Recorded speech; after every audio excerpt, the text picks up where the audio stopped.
Мен осы жүгірумен айналысқаныма бір жыл толды. Мақсатым бұл әрине өзім денсаулығым үшін елордамыздың, жалпы Қазақстанның азаматтарына, өзімнің жаңағы әріптес достарыма салауатты өмір салтын үгіттеу, насихаттау болып табылады.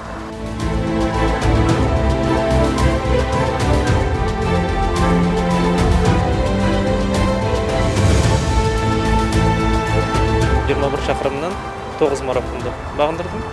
Ол жартылай марафонға жатады. Және де қалғандары 10 шақырымдық марафондар. Енді 8-ші қыркүйекте Астана марафон болады біздің қаламызда. Соған 42-де 2 шақырымға тіркеліп қойдым. Соған қазір жаттығып жатырмын. Енді мен үшін бұл алғашқы жаңағы қашықтық. Алғаш рет өтейін деп жатырмын бұндай қашықтықты.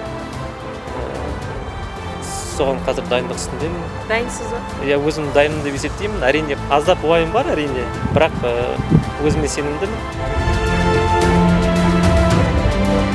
Қазақстан тұрғындарын, жастарды, соның ішінде Астана марафонына қатынасуға шақырамын.